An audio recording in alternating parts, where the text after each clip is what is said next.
Dzień dobry wszystkim, cześć. Bardzo się cieszę, że przyszliście, że zaaplikowaliście na nasze warsztaty. Więc zaczynamy dzisiaj nasze spotkanie na temat przygotowywań do rozmowy rekrutacyjnej. Tak, i taka rozmowa zazwyczaj jest pierwszym etapem w całym procesie rekrutacyjnym, czyli pierwsza rozmowa z osobą HR, tak, rekruterem. Pierwszy krok do zdobycia pracy. Wiem, że Państwo, że już mieliście i inne różne warsztaty, zajęcia z moimi koleżankami z pracy, więc mam nadzieję, że słuchaliście wszystkie wykłady bardzo uważnie, bo cała ta informacja, którą zdobyliście, bardzo Wam się przyda też i podczas przygotowania się do rozmowy rekrutacyjnej. Przede wszystkim się przedstawię, kim jestem. Jestem Ola. Cześć, tak. Przez 2 lata pracowałam jako IT-rekruterka w międzynarodowej firmie, więc bardzo chętnie z Wami się podzielę swoim doświadczeniem, ponieważ też oczywiście byłam na drugiej stronie medalu jako kandydatka. Tak, więc przede wszystkim chciałabym Was uprzedzić, moi drodzy, tak, o tym, że rozmowa rekrutacyjna, tak, którą wy odbywacie po raz pierwszy w życiu albo na przykład po raz pierwszy w nowej dziedzinie, którą zaczynacie, nie jest idealną i zazwyczaj jest taką próbną. Taka rozmowa, więc proszę się nie martwić, to jest zupełnie w porządku, więc dlatego preferuję Wam zorganizować pierwszą taką rozmowę rekrutacyjną z firmą, która się znajduje na takich niższych poziomach w Waszej liście firm, do których chce się aplikować, ponieważ przejście przez wszystkie rozmowy rekrutacyjne to jest proces, to jest nauka i najlepiej robić sukces krok po kroku. Dobra, oczywiście poszaruję prezentację. Dobrze. Tak, oczywiście organizuję dzisiejsze spotkanie w ramach naszej organizacji Spread Your Wings. Dobra, opowiem o planu lekcji. Przepraszam, czy Państwo widzą, tak? Czy widzicie moją prezentację? Czy dobrze wszystko widać? Widzimy, widać wszystko dobrze. Bardzo dobrze. Więc o czym dzisiaj porozmawiamy? Porozmawiamy, czym jest rozmowa rekrutacyjna, jak wygląda, dokładnie parę słów, żeby po prostu rozumieć, do czego się przygotowujemy, czy warto się przygotowywać, jak nam to pomoże. Oczywiście omówimy ten temat, jak wygląda przygotowanie się do rozmowy, stopniowo przejdziemy przez każdy krok.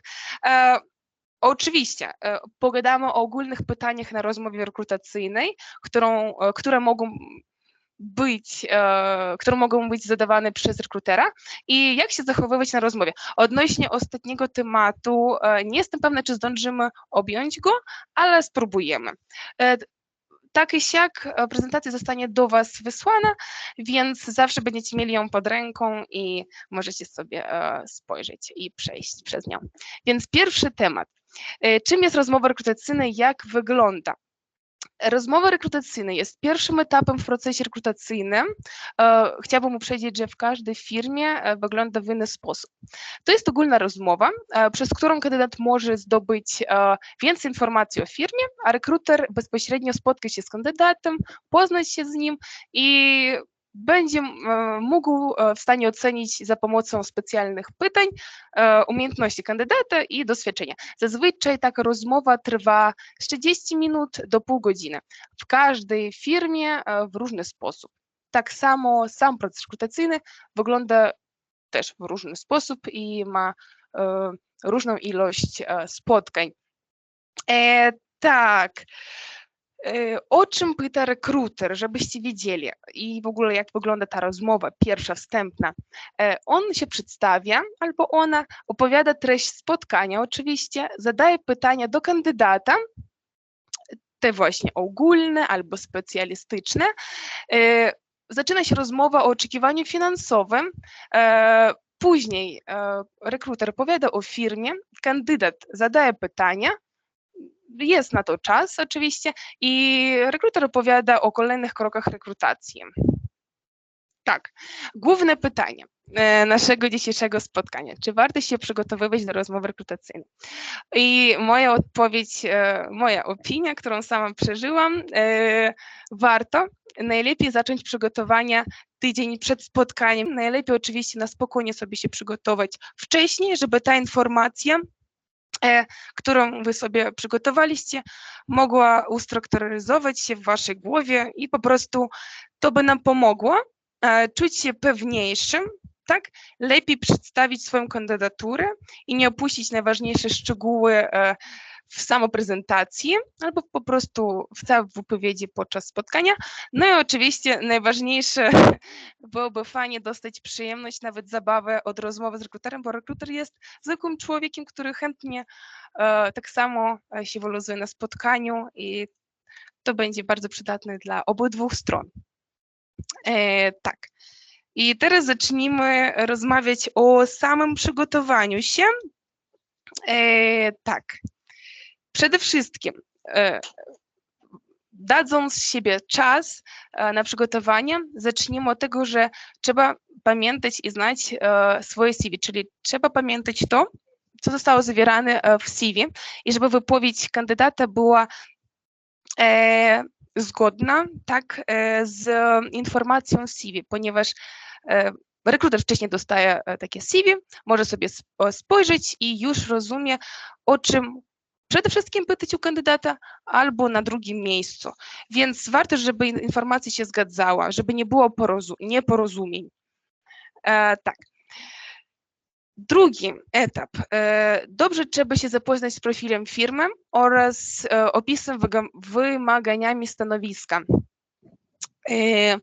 Przy tym, jak zaczynać w ogóle rekrutację, trzeba zrozumieć, do kogo się aplikujemy, na co się aplikujemy i jak najlepiej się przedstawić. Więc widząc ofertę, sprawdzamy przede wszystkim profil firmy, czym się zajmuje firma, ile osób pracuje w tej firmie, jakie oddziały posiada, gdzie się znajdują te biura, punkty, sklepy, cokolwiek związanego z firmą, w jakich krajach, miastach, kto jest klientem, jakie cele i wartości u firmy są i tak dalej.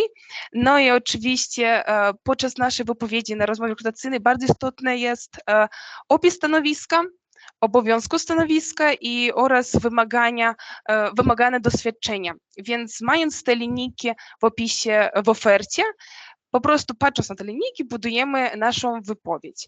Więc możemy traktować opis tych obowiązków oraz doświadczenia jako pomoc, tak bym powiedziała, w przygotowaniach się. Więc o samej wypowiedzi też bardzo polecam nie tylko po prostu sobie się przygotować tak umysłowo ten tekst w głowie, najlepiej zrobić notatki, żeby po prostu to szybciej się zapamiętało, no i żeby zawsze można było sobie zerknąć podczas rozmowy, czy o czym nie zapomnieliście przypadkiem wspomnieć. Notatki to lepsza forma, moim zdaniem, zapamiętania informacji. Więc zaczynamy przygotowywać wypowiedź. Jakie są cele tej wypowiedzi? Pokazać, jaką wartość swoją kandydaturą wnosisz do firmy, nowego zespołu i dlaczego wyróżniasz się na tle innych kandydatów. I właśnie moje polecenie to robienie notatek. Początek wypowiedzi. Na przykład jak zaczynamy rozmowę z rekruterem, zaczyna się od tego, że rekruter prosi się przedstawić. I to właśnie w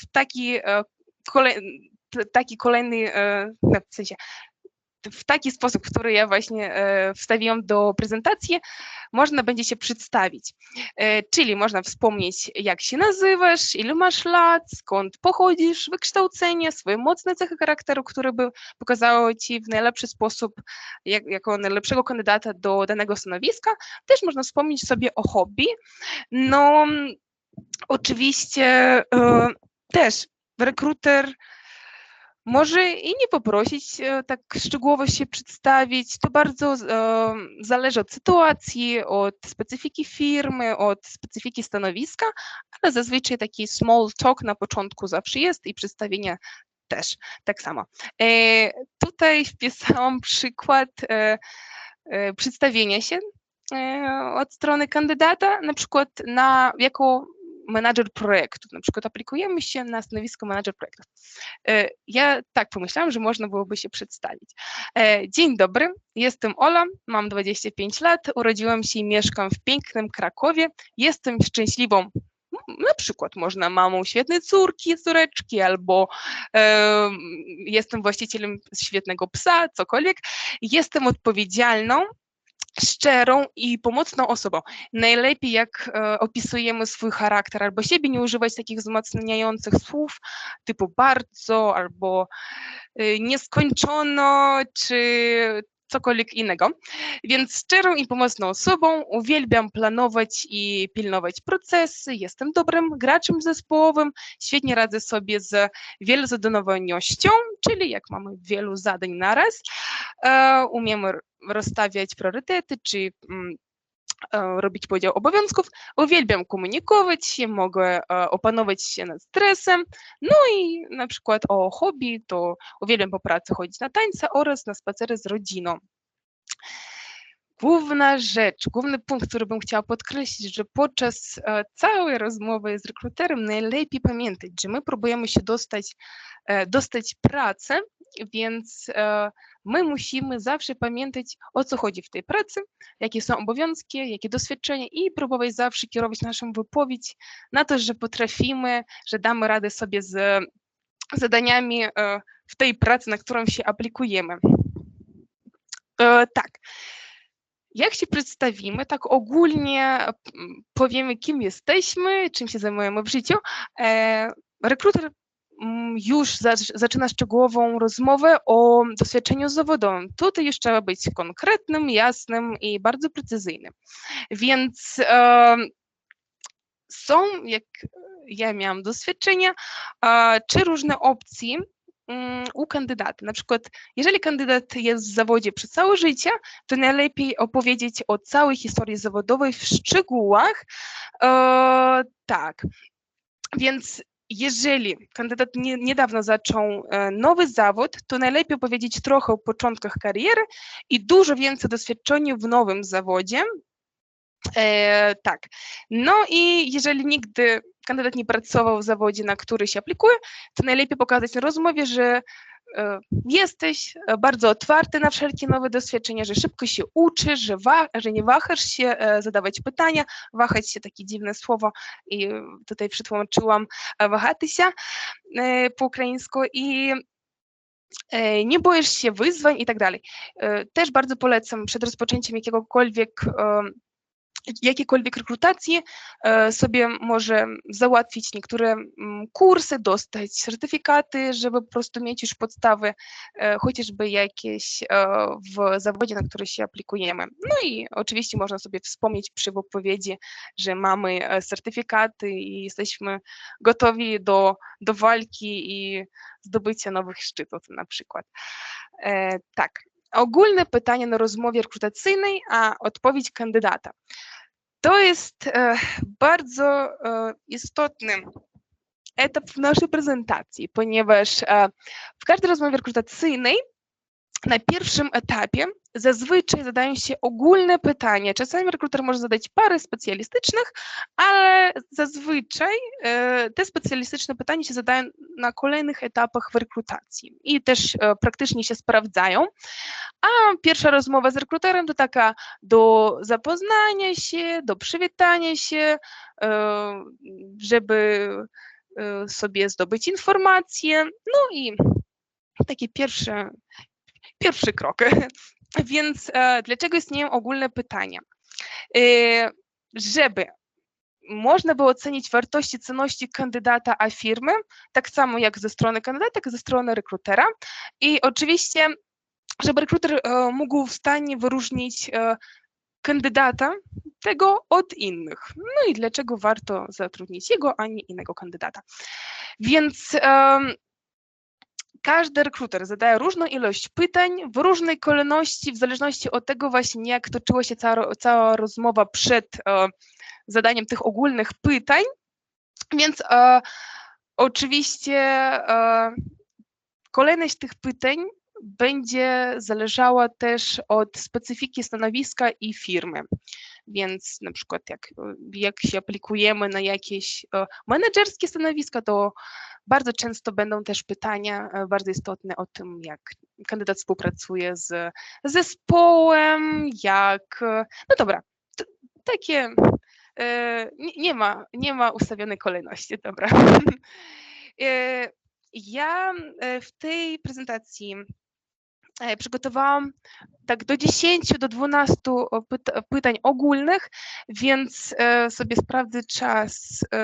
No to szybko nam idzie. Mam nadzieję, że przejdziemy przez wszystkie. Ujęłam pytanie, parę słów o pytaniu i wskazówki na odpowiedź. Więc pierwsze pytanie, takie ogólne od rekrutera, to co wiesz na temat naszej firmy? Co wiesz o naszej firmie? Tym pytaniem się sprawdza, żeby kandydat i czy jest kandydat świadomy, do kogo i na co się aplikuje. Tak samo sprawdza się, czy szacunek kandydata do firmy, czy kandydat zrobił wysiłek na to, żeby poszukać sobie informacje, czy po prostu to jest nasza firma jest kolejną firmą w milion aplikacjach, do których się zgłaszał kandydat, on nawet nie rozumie, z kim rozmawia. Więc to jest bardzo istotne. I o firmie, jakbyś podajemy odpowiedź, warto sobie jakbyś podkreślić, co z tej informacji nam najbardziej się podoba, i w tych tematach, które już były wcześniej, czyli czym się zajmuje praca, albo kim jest klient, jakie są cele i wartości.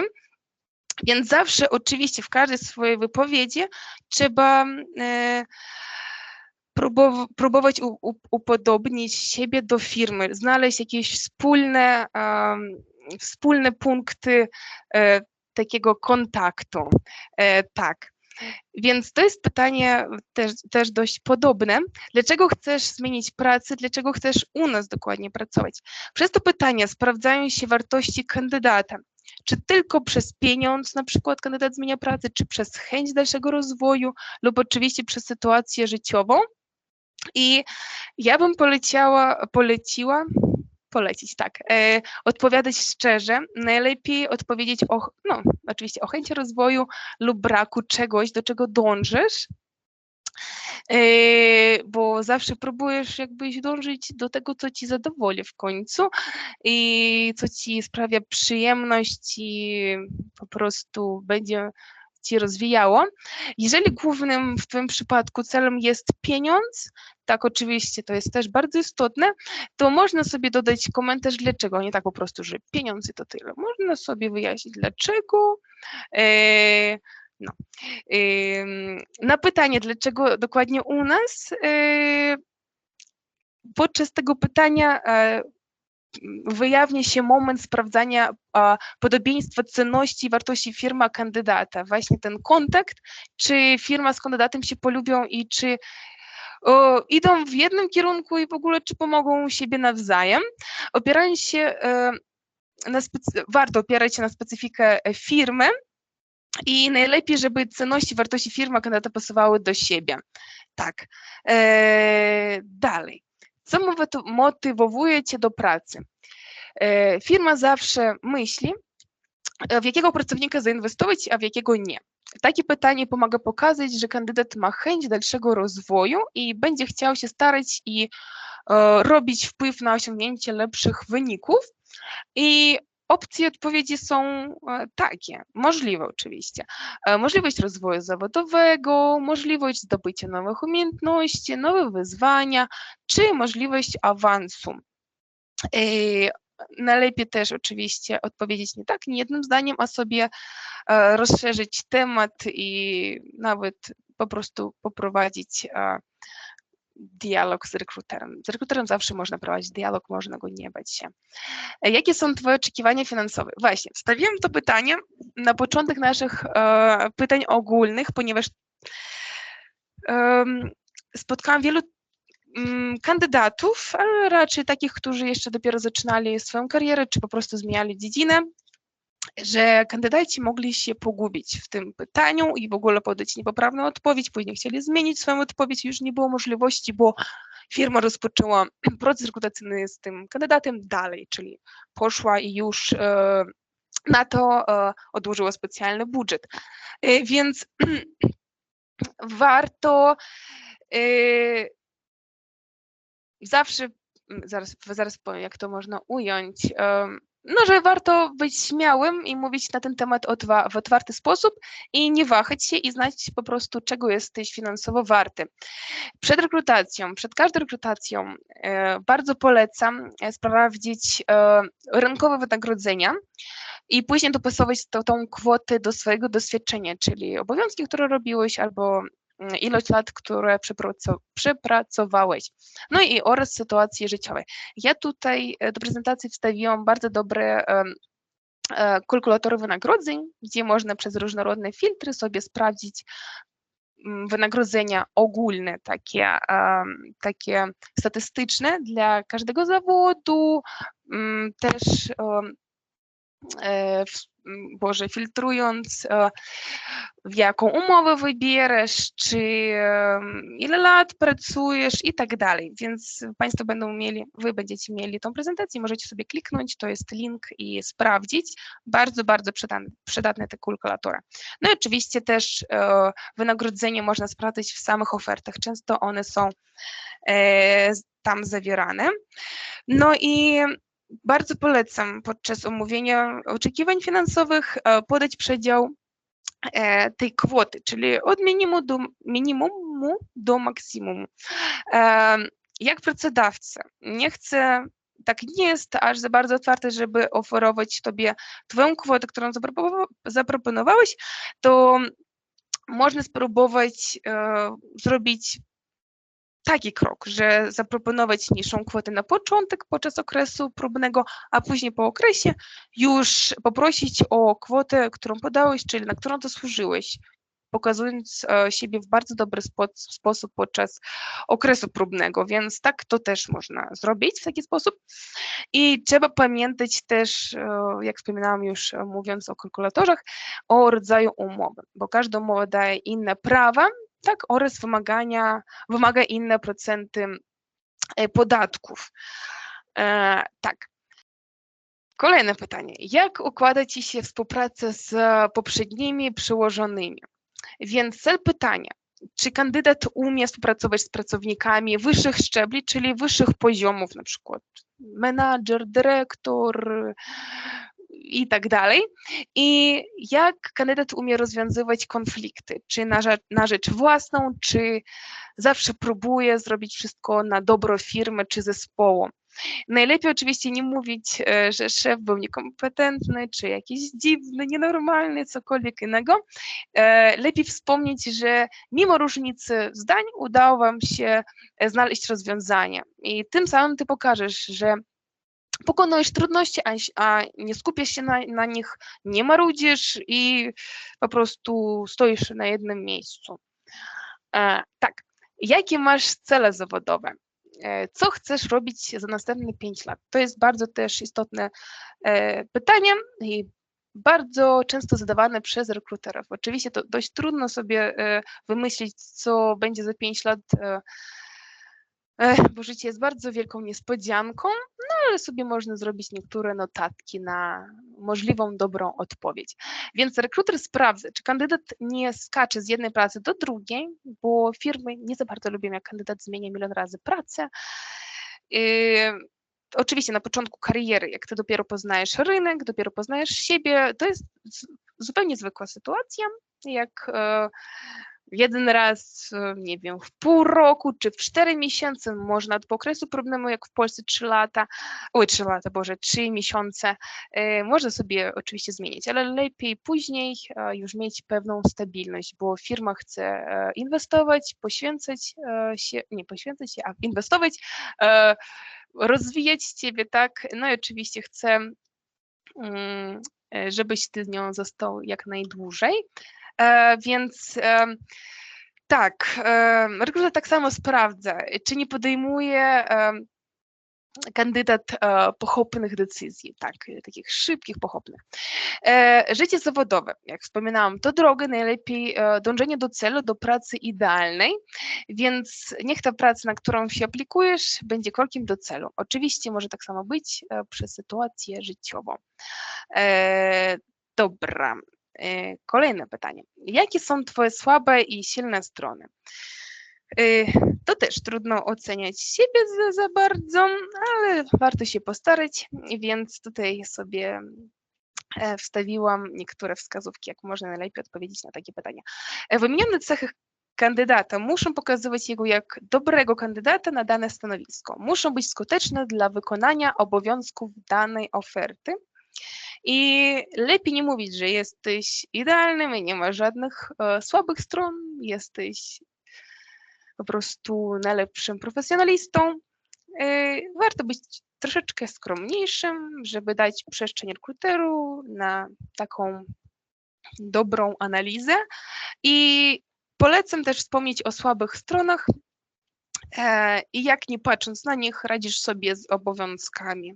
Warto zawsze wspomnieć o jakiejś takiej stronie, na którą ty pracujesz.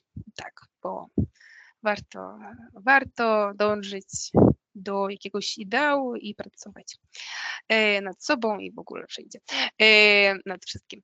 Jak radzisz sobie ze stresem? Kolejne ogólne pytanie. To jest pytanie bardzo istotne, które pokazuje, czy jest szansa wypalenia zawodowego u kandydata i na ile mu się podoba też praca, ponieważ jak jest dużo stresu, to mało jest szczęścia w zawodzie i po prostu kandydat może szybko bardzo opuścić firmę. No i oczywiście narobić sobie kłopotów samodzielnie. Tak, w walce ze stresem często pomagają hobby, więc polecam o tym wspomnieć podczas pytania. Tak, wszystko dobrze widać, słychać. Tak, przepraszam bardzo, bo ja tak monolog prowadzę. Poproszę o feedback. Tak? Dobrze, bardzo się cieszę. Dziękuję. Dobrze, już prawie koniec. Największe osiągnięcie zawodowe. Też może być pytaniem zadawanym przez rekrutera. Cel pytania pokazać, czy kandydat zna swoją wartość i czy jest dumny z siebie. Czy w ogóle próbuje coś osiągnąć, albo jest w swojej strefie komfortu i preferuje robić to samo codziennie, nie odzywać się, no i po prostu być taką myszką, więc zawsze warto spróbować coś osiągnąć. Nawet jak się nie uda, to jest bardzo ciekawe, fajne uczucie i oczywiście, które może rozwijać i ciebie i też pokazać ciebie z najlepszej strony jakbyś w oczach pracodawcy. Tak, jeżeli była przerwa zawodowa, to dlaczego? Takie pytanie się zadaje przez rekrutera, aby można było zrozumieć, od czego zechciał odpocząć, czy zrobić przerwę kandydat. Czy zawodowe wypalenie to było lub sytuacja życiowa, ponieważ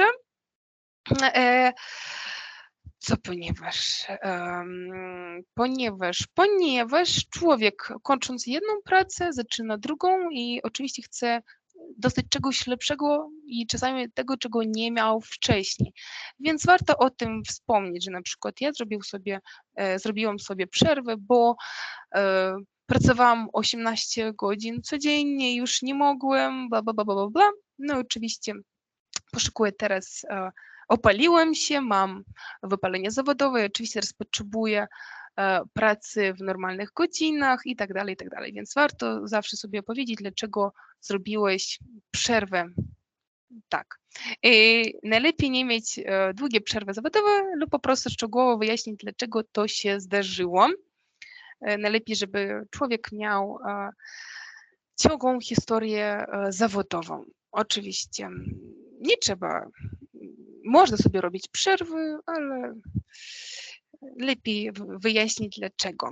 Po prostu, żeby nie powtórzyć swoich błędów z zeszłych prac. Z kim lubisz pracować? Czy skutecznie pracujesz w zespole?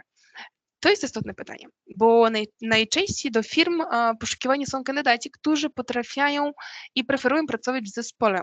To znaczy, że umieją słuchać opinii innych, podejmować wspólne decyzje razem.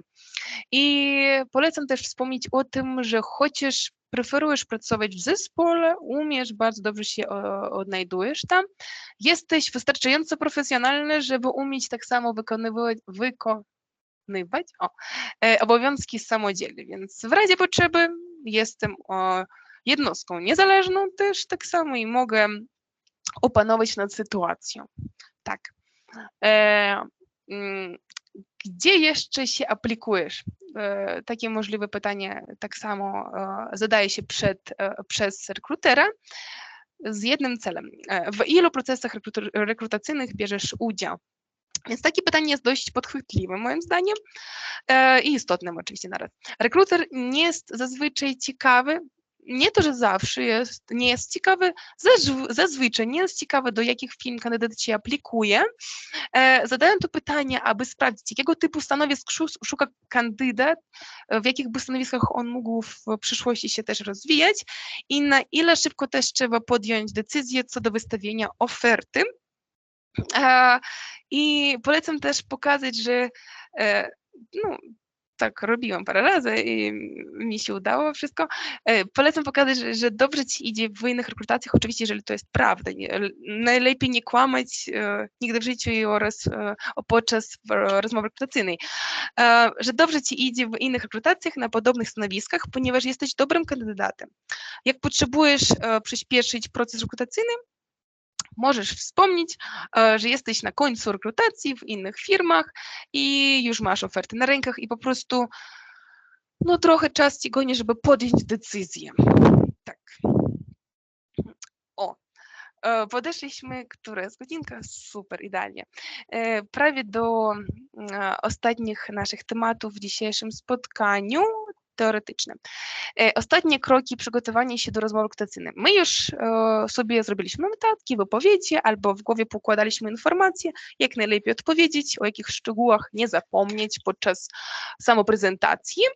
No i ostatnie kroki to oczywiście napisać pytania, o których chcesz zapytać, bo rekruter daje czas pod koniec rozmowy, żebyś ty zapytał, tak zazwyczaj 10-15 minut, tak do 10 zazwyczaj, żeby ty zadałeś pytania, czego ci brakuje do wiedzy o firmie, bo oczywiście wcześniej przed tymi pytaniami, możliwością zadania pytań, rekruter opowiada o samej firmie. Więc na przykład jak coś nie zrozumiałeś, to możesz zapytać jeszcze raz. Więc możliwe pytania, o których nie usłyszałeś, to jak wygląda zwykły dzień w pracy, jakie są godziny pracy, jaki jest rozwój na danym stanowisku, czy firma oferuje kursy językowe, czy jakieś powiększenia kwalifikacji, podniesienia kwalifikacji, jakie są benefity w firmie. Benefity to znaczy, że nie wiem, może jakieś owoce, czy dodatkowe wolne dni, może jakiś parking, sprzęt, benefity są różne w firmach. Warto sobie sprawić dzień przed rozmową sprzęt i internet połączenia, oraz wszelkie linki, na przykład jak teraz, ale też oczywiście zdarzają się takie sytuacje, jak ja teraz miałam. Ja się przygotowałam wcześniej, ale nagle coś mi się zepsuło, więc wszystko może się zdarzyć, ale najlepiej się przygotować wcześniej. Przyjdź na godzinę, to znaczy, że on time, tak, najlepiej 10-15 minut wcześniej. Jak rozmawiasz przez kamerkę, można mieć, wystarczy tylko mieć górę, która wygląda oficjalnie, profesjonalnie, jak jesteś już offline, czyli widzisz się z rekruterem na żywo, to oczywiście strój musi być dopasowany do spotkania oraz do sfery zawodu. Tak, w sytuacji stresu korzystaj się z różnych praktyk, jakichkolwiek umiesz, na przykład oddechu, czy umyj zimną wodą ręce i twarz, albo zjesz czekoladkę, takie rzeczy. I oczywiście najlepiej mieć pozytywny nastrój i po prostu spróbować sobie mieć przyjemność i zabawę od rozmowy. Tak. Więc teraz, no zdążymy chyba, przechodzimy do ostatniego tematu w naszym spotkaniu dzisiejszym, jak się zachowywać na rozmowie. Ja sobie tutaj wypisałam listę takich, nie wiem, czynności, o których warto pamiętać podczas rozmowy, po prostu żeby skutecznie przeszła rozmowa z dobrą strukturą, z dobrymi emocjami, no i bez chaosu oczywiście. W chaotycznej rozmowie trudno załapać informacji, po prostu się odnaleźć i się dogadać. Tak, więc najlepiej zacząć od przywitalnych pytań z rekruterem, na przykład jak zaczynamy rozmowy, to jak można po przyjacielsku najlepiej moim zdaniem, jak się masz, jak się czujesz, jak dzień, jak pogoda w miejscu, gdzie się znajdujesz. Taki rozgrzewający small talk, taka krótka rozmowa, żeby po prostu wyluzować się i jakąś barierę usunąć pomiędzy rekruterem a kandydatem. Też warto powstrzymać się od długich przemówień i najlepiej zakończyć swoją odpowiedź wnioskiem, tak? Słuchać uważnie warto i zachęcać do dialogu, czyli na przykład jak coś opowiadasz, można też zadać pytania rekruteru można zadawać pytanie, można się nie bać, on zawsze chętnie odpowie. W przypadku pytań technicznych należy stosować odpowiednią terminologię. Powiąż swoje odpowiedzi z tymi umiejętnościami, osiągnięciami, które się wyróżniają, oczywiście, no bo zazwyczaj wielu osób poszukują pracy, nas jest biliony w świecie, więc zawsze jest kandydatura, no i warto sobie pomyśleć, czym się wyróżniamy. Po prostu nawet najmniejszy szczegół jest czasami bardzo istotny, nawet najważniejszy. Tak, więc bądź entuzjastyczny, bądź sobą. Rozmowa rekrutacyjna to sprawdzanie kompetencji, a także tego, jak osobiście pasujesz do zespołu. Powstrzymaj się od narzekania, mówienia o swoich poprzednich miejscach pracy lub współpracownikach w negatywnym kontekście. Najlepiej narzekać komuś, kogo bardzo blisko znasz, więc a tak o osobie, którą dopiero poznajesz, to lepiej na nią nic nie wylewać i oczywiście to też nie bardzo dobrze się sprawdza w pracy już. Nie bój się używać obcych słów, to nawet świetny pomysł, aby zaoferować przejście na angielski i tak dalej.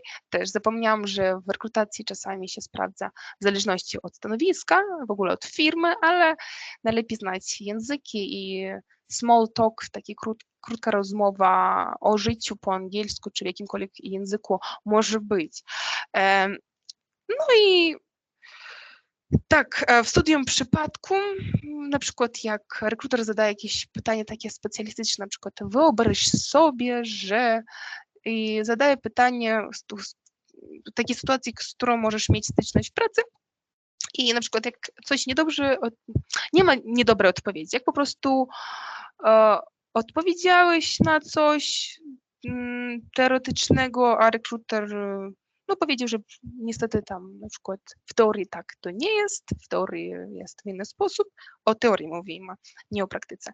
No to proszę się nie martwić, można dalej po prostu pociągnąć ten wątek i zacząć sobie dialog o poprawnej odpowiedzi, albo nie martwić się, w ogóle nie ma w praktyce nie ma poprawnej odpowiedzi, a w teorii jest. No ale jak się pomyliłeś, to warto po prostu sobie obgadać z rekruterem i zapamiętać. O, tak bym powiedziała.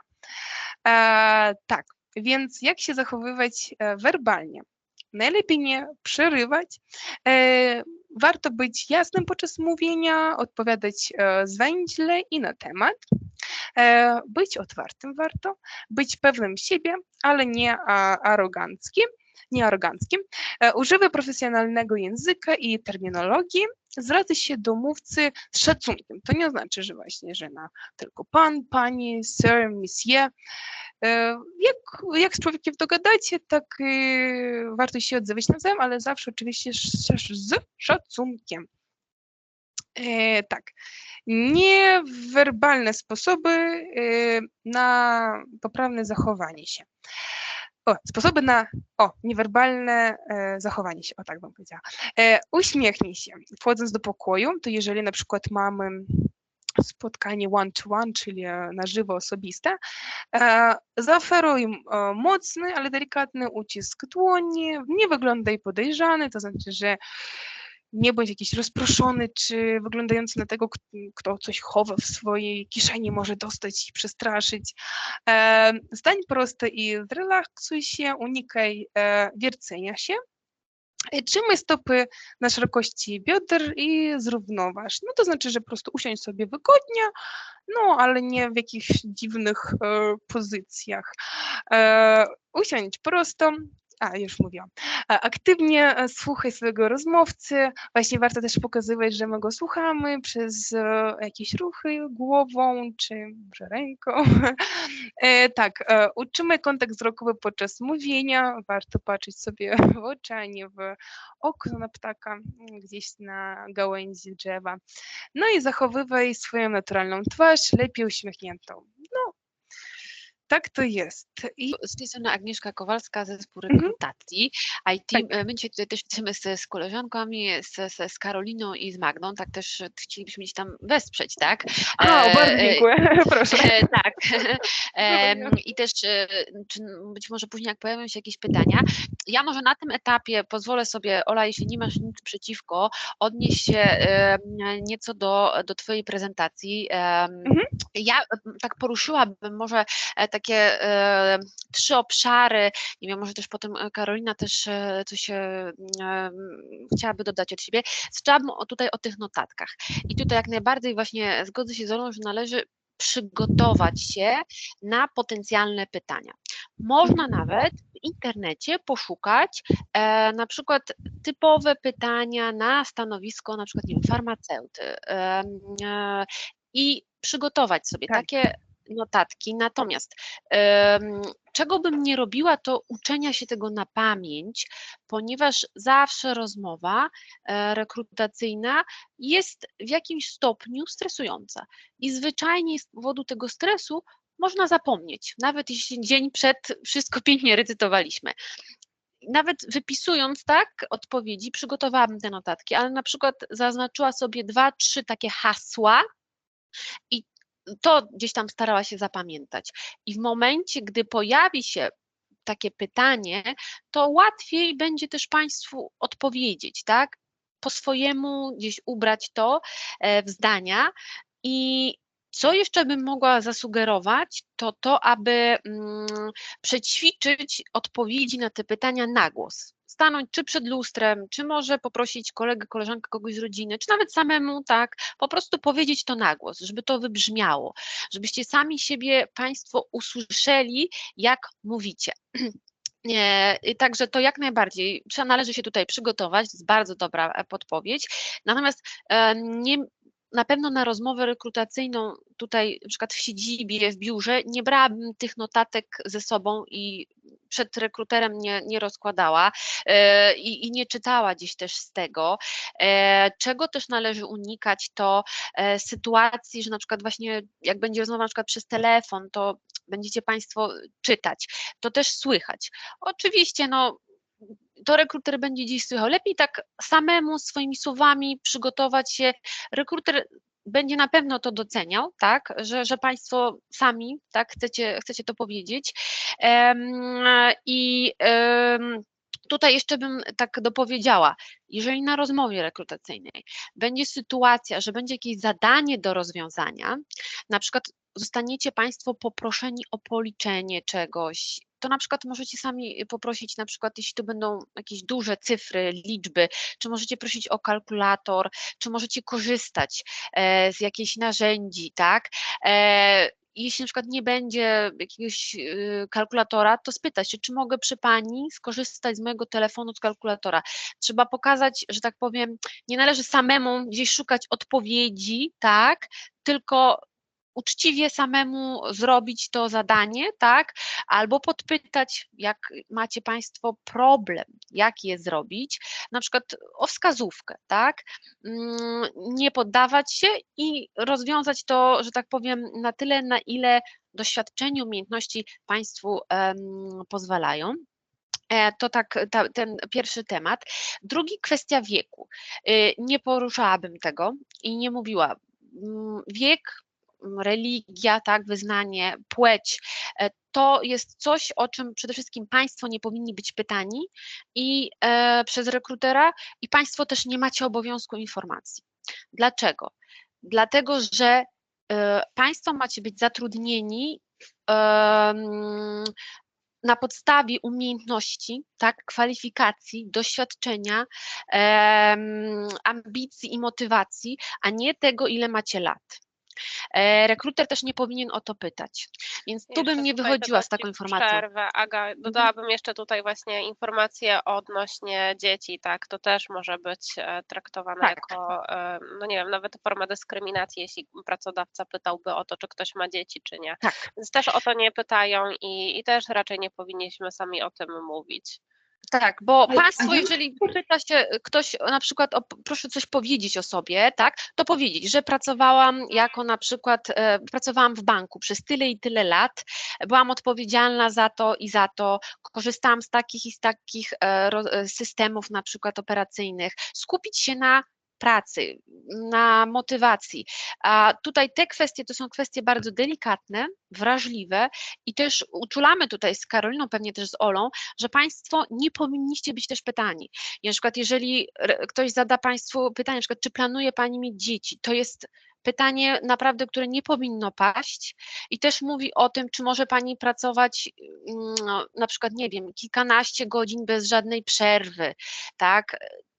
To też nie wiem, czy chcielibyście Państwo iść do pracy do takiej firmy. pytania pracodawca też może dostać surowe kary, tak? Bo to już jest jawna dyskryminacja, jeśli ktoś zapyta właśnie to, co Aga powiedziała, czy planuje tutaj Pani mieć dzieci. To tutaj też na to trzeba zwracać uwagę. I też to też jeszcze chciałam poruszyć tą kwestię z przerwą w pracy w CV. Tego nie ukrywamy. Warto napisać, ale na przykład, nie wiem, przerwa w zatrudnieniu spowodowana sytuacją życiową. Krótko. Przerwa spowodowana urlopem macierzyńskim. I nie, że tak powiem, nie tłumaczyć się z tego, bo to jest państwa prawo, tak? Natomiast jeżeli na przykład rekruter dopyta o szczegóły, a czym na przykład spowodowana była taka przerwa, to też trzeba odpowiedzieć krótko, też nie wgłębiać się w za dużo szczegółów, odpowiedzieć, na przykład była zmuszona, że musiałam opuścić, tak, tą pracę i teraz szukam na nowo, musiałam mieć czasu albo potrzebowałem, nim znalazłam taką pracę, tak, która tutaj odpowiada temu, co chcę robić, mogę wykorzystywać, gdzie mogę wykorzystywać swoje umiejętności.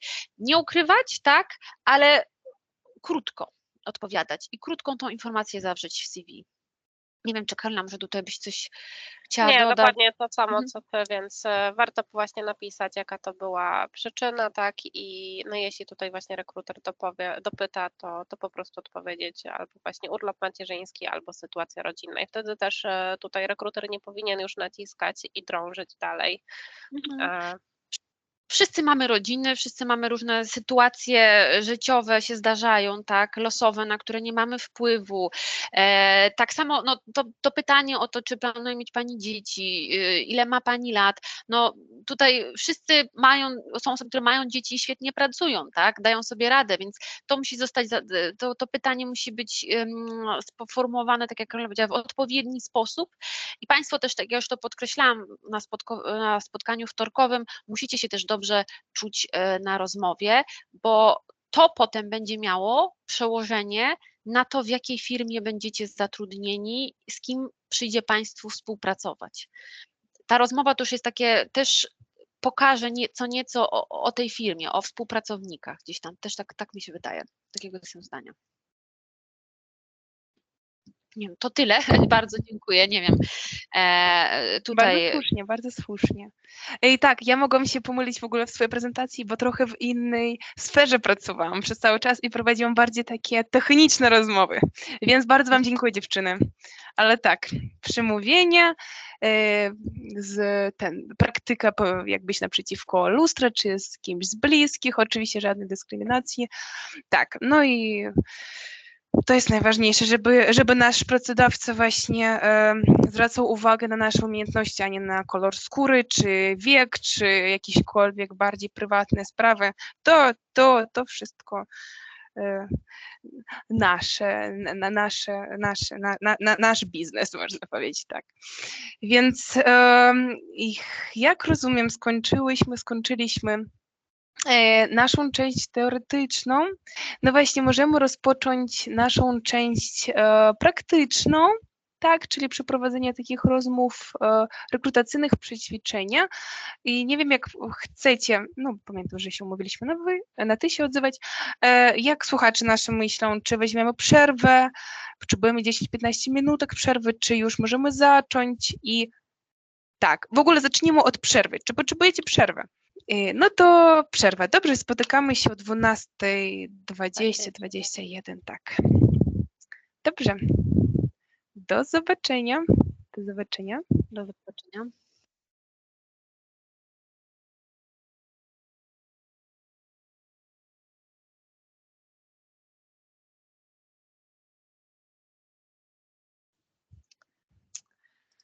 Okej.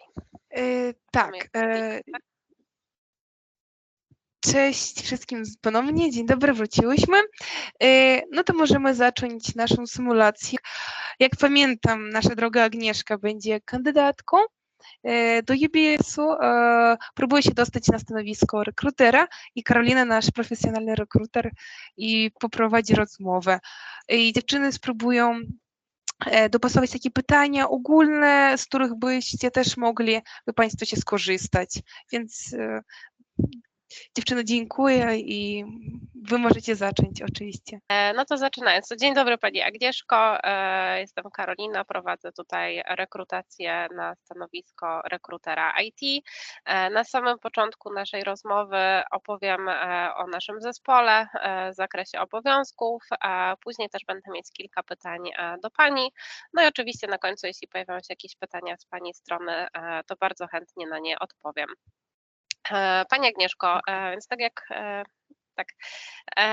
więc tak jak też zaznaczyliśmy w ogłoszeniu, szukamy rekrutera IT, który będzie odpowiedzialny za proces end-to-end, od wyszukiwania kandydatów po moment onboardingu, czyli podpisania umowy z kandydatem. Takie najczęstsze profile, na jakie rekrutujemy, są to programiści Java. Mamy też sporo stanowisk dla DevOpsów czy dla testerów automatycznych i manualnych. Jeśli chodzi o proces tutaj rekrutacyjny, to tak jak wspominałam, osoba na tym stanowisku będzie też odpowiedzialna za wyszukanie odpowiednich kandydatów poprzez portale typu LinkedIn czy nasze wewnętrzne bazy danych kandydatów. Korzystamy tutaj między innymi z Beamery, a nasz system rekrutacyjny to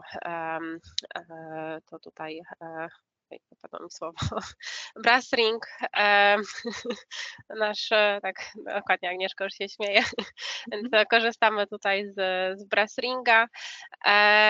Pierwszym takim etapem, jeśli chodzi o nasz proces, to jest właśnie zidentyfikowanie kandydata, przedstawienie go bezpośrednio do menadżerów, czyli tutaj rekruter jest odpowiedzialny zarówno za kontakt z kandydatami, jak i z menadżerami, umawianie spotkań rekrutacyjnych, no i przeprowadzenie kandydata do momentu oferty, no i tutaj też rekruter bierze udział w negocjacjach oferty. Czy ma Pani może jakieś pytania do tego momentu? Na chwilę obecną pytań nie mam. Ja na wstępie bardzo chciałam podziękować za odpowiedź na moje zgłoszenie i też na zaproszenie na tą dzisiejszą rozmowę, także bardzo dziękuję Pani Karolino.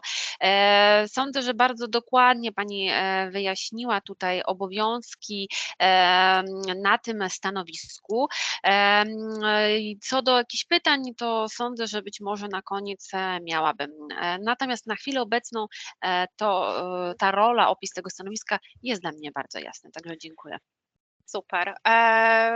Pani Agnieszko, w takim razie chciałabym przejść do tej części tutaj z pytaniami, które będę mieć do Pani. Na samym początku chciałam zapytać właśnie, co z Panią skłoniło do aplikacji na to stanowisko? Tak, ja muszę powiedzieć, że już od bodajże roku czasu obserwuję Państwa firmę, ponieważ byłam na jednym z eventów i miałam możliwość rozmowy z Państwa pracownikiem i muszę powiedzieć, że bardzo mnie zainteresowało to, co Państwo tutaj robicie na co dzień, jak wygląda u Was proces rekrutacyjny, jak jest złożony oraz to, że jesteście Państwo międzynarodową firmą i w związku z tym, że moje doświadczenie gdzieś tam pokrywa się z Państwa oczekiwaniami i też widzę, że mogłabym dużo zdobyć tego doświadczenia, dużo się też nauczyć nowych rzeczy i przyznam, że jest to powód, dla którego rozważam teraz i szukam nowej pracy, czyli chęć rozwoju, nauki nowych systemów i tutaj właśnie praca w międzynarodowym środowisku, skończyłam filologię angielską, także wydaje mi się, że mogłabym też te umiejętności językowe tutaj jak najbardziej do Państwa w organizacji tutaj wykorzystać to doświadczenie, te umiejętności. Super, bardzo dziękuję tutaj za odpowiedź na pytanie, czyli rozumiem, że właśnie chce się Pani rozwijać, tutaj pracować w dużej międzynarodowej organizacji i też poszerzać wiedzę z zakresu systemów. Właśnie widzę, że tutaj pracuje Pani obecnie jako już IT recruiter. Czy mogłaby mi Pani pokrótce opowiedzieć o swoich obowiązkach, czym się Pani zajmuje na co dzień? Tak, już mówię. Ja, tak jeszcze wracając, może ja zaczęłam jako sorcerer IT, więc zdobyłam takie gruntowne doświadczenie i takie umiejętności troszkę stricte twarde, techniczne właśnie w szukaniu pracowników, specjalistów IT i potem wstąpiłam w rolę rekrutera i tutaj w firmie właśnie prowadziłam procesy od samego początku, czyli od tutaj ustalenia potrzeb klienta, kogo szukamy, na jaką rolę, jakie kompetencje, tak? Po ustaleniu tych potrzeb z klientem otwarcie procesu rekrutacyjnego, czyli posting na różnych portalach i w przypadku braku tutaj kandydatów korzystałam z takich narzędzi jak na przykład LinkedIn, mieliśmy naszą wewnętrzną bazę danych, musiałam sama właśnie kontaktować kandydatów, czyli pisanie wiadomości, przeprowadzanie screenów, czyli takich krótkich rozmów, żeby potwierdzić, czy kompetencje, umiejętności danego kandydata pasują tak, na tą rolę, na którą szukam obecnie osoby i też bycie w kontakcie potem z kandydatem w momencie, kiedy tutaj został zaangażowany do procesu rekrutacyjnego, przekazywanie feedbacków, oczywiście też wcześniej ustalenie, czy na przykład kandydat pod względem tutaj oczekiwań finansowych też wpisuje się w wymagania klienta, bycie w kontakcie, przekazywanie feedbacków, w przypadku feedbacku pozytywnego złożenie oferty, negocjowanie z kandydatami tych ofert. Także też brałam udział w eventach, spotkaniach firmowych, gdzie reprezentowałam naszą firmę. Muszę powiedzieć też, że jako rekruter prowadziłam procesy rekrutacyjne na stanowiska Javowe, na stanowiska Quality Assurance. Ról DevOpsowych miałam mniej, a Pani powiedziała, że tutaj szukacie też, więc wydaje mi się, że to jest obszar, gdzie mogłabym właśnie zdobyć to doświadczenie, te umiejętności dodatkowe i poszukać może też nieco innych profili, co też niewątpliwie byłoby dla mnie bardzo interesujące i też byłoby dla mnie dużym plusem, tak? Także no wydaje mi się, że to są takie moje główne zadania na co dzień. Super. Pani Agnieszka, czy mogłaby mi Pani opowiedzieć tutaj o jakimś jednym ze swoich najtrudniejszych procesów rekrutacyjnych lub też kliencie i dlaczego to był dla Pani trudny proces, czy też klient? Tak, oczywiście. No muszę powiedzieć, że takich było kilka, niewątpliwie. Natomiast jeden pamiętam bardzo dobrze, tak. Klient tutaj miał oczekiwania, by znaleźć osobę, gdzie w Polsce, tak, w danym mieście osoby o tylu lat kompetencji jeszcze nie mają, bo no, technologie są różne, na rynku ta technologia jeszcze nie weszła. Tak, i w związku z tym no, nie byliśmy w stanie znaleźć kandydata z z tym okresem doświadczenia. Zaproponowałam więc, żeby znaleźć kandydata może z mniejszym, tak, bo są kandydaci, natomiast tutaj no, klient nie wyraził zgody, zależało mu na bardzo wysokim seniority. Przygotowałam więc market mapę, gdzie pokazałam mu, że tego seniority i to nie tylko w danym miejscu, na przykład na Wrocław, ale też na Kraków czy na Warszawę nie ma. Natomiast pokazałam też na przykład, że te umiejętności, te kompetencje są w innych krajach poza Polską i że jeżeli jest zainteresowany, żeby kandydat był tutaj stricte w Polsce, to możemy takiego kandydata zrelokować.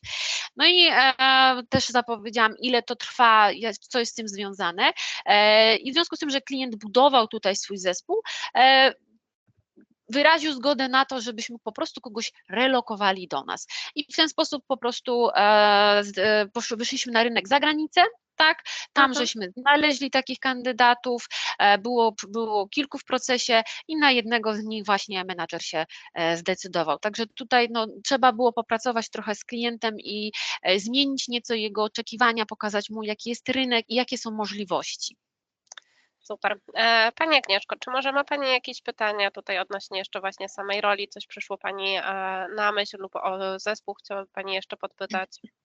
Tak, no przede wszystkim chciałam się podpytać o te takie największe challenge, z czym się tutaj, że tak powiem, mierzyć w tej roli rekrutera, na co trzeba zwrócić szczególną uwagę podczas pracy rekrutera w państwie firmy. Tak, więc tutaj jednym z największych wyzwań jest samodzielna organizacja czasu pracy, to na pewno trzeba być dobrze zorganizowanym, tych procesów rekrutacyjnych jest dosyć dużo, więc na to trzeba zwracać uwagę, żeby sobie podzielić po prostu pracę i być w stanie dobrze zaopiekować się swoimi klientami. Rozumiem, bardzo dziękuję. A chciałam spytać właśnie o zespół, bo wiem, że macie Państwo w Polsce biura w 2 lokalizacjach, we Wrocławiu i w Krakowie. I chciałam się spytać właśnie, do którego zespołu ja bym dołączyła i też jak duży jest zespół, jak bardzo jest rozproszony, czy może ktoś jest też za granicą? Tak, więc jak słusznie Pani zauważyła, tutaj jesteśmy zlokalizowani w 2 miastach, to jest Wrocław i Kraków i nasz zespół też jest zlokalizowany w tych 2 miejscach. No oczywiście w związku z Pani miejscem zamieszkania pewnie przypiszemy tutaj Panią do biura we Wrocławiu. We Wrocławiu mamy 5 osób z naszego zespołu, które też na pewno bardzo chętnie wdrożą Panią do pracy i będą się z Panią spotykać. Pozostałe 4 osoby są w Krakowie. Tutaj staramy się też spotykać razem przez platformę Teams, żebyśmy mieli cały czas ze sobą kontakt, więc tak mniej więcej wygląda właśnie nasza współpraca. W zespole mamy 2 osoby odpowiedzialne stricte za omówienie rozmów, a pozostałe osoby tutaj pełnią podobne obowiązki, które miałoby Pani pełnić. Super, bardzo dziękuję. A jeszcze mam takie króciutkie pytanie. Chciałam poprosić o informację, jak wygląda proces rekrutacyjny? Ile jest etapów? Po tym etapie jeszcze będziemy mieć tutaj jedną rozmowę z naszym liderem rekrutacji na Polskę i tak naprawdę to wszystko. Później do 2 tygodni będziemy wracać z informacją zwrotną o finalnej decyzji po procesie rekrutacyjnym. Ja oczywiście wyślę Pani tutaj wiadomość mailową też z moimi danymi kontaktowymi. Gdyby pojawiły się wcześniej jakieś pytania, to prosimy dać znać. Natomiast w przeciągu 48 godzin po naszej rozmowie będziemy też już informować o feedbacku i decyzji, czy będzie Pani zapraszana na drugi etap. Rozumiem. Dziękuję bardzo za odpowiedź na moje pytanie. Ja również dziękuję za poświęcony czas i rozmowę. Dziękuję pięknie. W razie tutaj jakichś pytań oczywiście mailowo, telefonicznie jestem do dyspozycji. Dziękuję pięknie. Ja również dziękuję. Brawo. Tak, pokrótce. Czy ktoś ma jakieś pytania, uwagi co do tutaj tej naszej rozmowy? Tak, zatrudniona, dokładnie. Zatrudniona. Właśnie ja tak pozwolę sobie, bo ja na przykład też tak starałam odpowiedzieć na przykład coś, co byłoby takie uniwersalne, dlatego zawsze warto na przykład podziękować za to, że rekruter odpowiedział na rolę, że zaprosił na rozmowę. To jest bardzo miłe, naprawdę. I to też od razu gdzieś tam pokazuje takie to pozytywne nastawienie i też nawiązanie, że właśnie obserwuję firmę, interesuję się, że właśnie dlaczego do firmy, bo skończyłam filologię angielską, bo Państwo jesteście firmą międzynarodową, tak? Ja muszę To powiedzieć, chce ja bym robić Agnieszka tutaj, dokładnie, też super to zaznaczone było. I też właśnie pokazać, że na przykład umiem coś, ale czegoś jeszcze nie umiem, nie robiłam albo robiłam tego mało, ale właśnie chciałabym więcej tego robić i to będzie dla mnie obszar, gdzie mogłabym zdobyć to doświadczenie. I jeśli też na przykład nie macie danych kontaktowych po rozmowie, też właśnie fajnie podziękować za rozmowę i na przykład poprosić o wizytówkę albo o adres mailowy. To, co też fajnie działa, to wysłanie właśnie po rozmowie takiego krótkiego podziękowania, tak, za rozmowę i zostajecie już wtedy też w kontakcie z tą osobą, która z Wami rozmawiała. I możecie też dopytać na przykład później o feedback. To też można, jeżeli macie zaproszenie na rozmowę kwalifikacyjną i tam są dane danej osoby, która będzie tą rozmowę kwalifikacyjną przeprowadzać, to też warto taką osobę odnaleźć w social media, tak? Czy to na LinkedInie, czy na jakichś innych portalach, gdzie się ta osoba pojawi pod szyldem danej firmy, to też nam troszkę więcej powie o tym, jaki to jest rekruter, jakie ma zainteresowania, żeby też gdzieś tam znaleźć jakieś punkty wspólne. Jeszcze jeśli chodzi o pytania, które się mogą pojawić na samym końcu rozmowy od nas jako kandydatów, to na przykład ile kandydatów poszukują na daną rolę, tak? Bo być może szukają więcej niż jednej osoby, tak? I to, że na przykład nie zostaniemy wybrani w pierwszej turze, no nie oznacza, że w ogóle, tak? Więc też warto pytać, ile osób na przykład poszukują, tak? Jak ważny jest, żebyśmy szybko dołączyli do danej pracy, tak? Jeżeli na przykład my mamy 3-miesięczny okres wypowiedzenia, tak? Trzeba na nas te 3 miesiące poczekać, a dana firma potrzebuje na już, no to jesteśmy w stanie sobie gdzieś tam już wypośrodkować, że no będzie trudno dostać taką posadę, tak? Ale na przykład możemy zaznaczyć, że ten okres wypowiedzenia jest do negocjacji, tak? Że będziemy w stanie podjąć próbę skrócenia tego okresu wypowiedzenia. Właśnie, bo myśmy też chyba tego tematu nie podnosili, że na pewno na rozmowie padnie pytanie na temat tego, jaki macie Państwo okres wypowiedzenia umowy, bądź też jaka jest Państwa dostępność, od kiedy możecie rozpocząć pracę. To jest też pytanie, na które należy się przygotować. To tak, nawiązując do tego, co Magda powiedziała. Dla niektórych im szybciej, tym lepiej. Dla niektórych też jest w porządku, że będą czekać. Niektóre większe firmy mają sztywno ustalone terminy, kiedy można dołączyć. Tak? My jesteśmy jedną z tych organizacji, która ma na przykład terminy dołączenia 2 razy w ciągu miesiąca. Tak? To nie jest dowolny dzień roboczy, w którym kandydat może do nas dołączyć. To są konkretnie wskazane daty, które pozwalają, że dany kandydat dołączy. Z tego względu, żeby przed rozpoczęciem pracy przygotować dla niego systemy, miejsce pracy i całą tak jakby otoczkę, która pozwoli mu swobodnie ten pierwszy dzień rozpocząć, tak? Więc ważne jest, żeby też tak jakby swoją dostępność dostosować tego, czego oczekuje dana firma. I też dziękuję.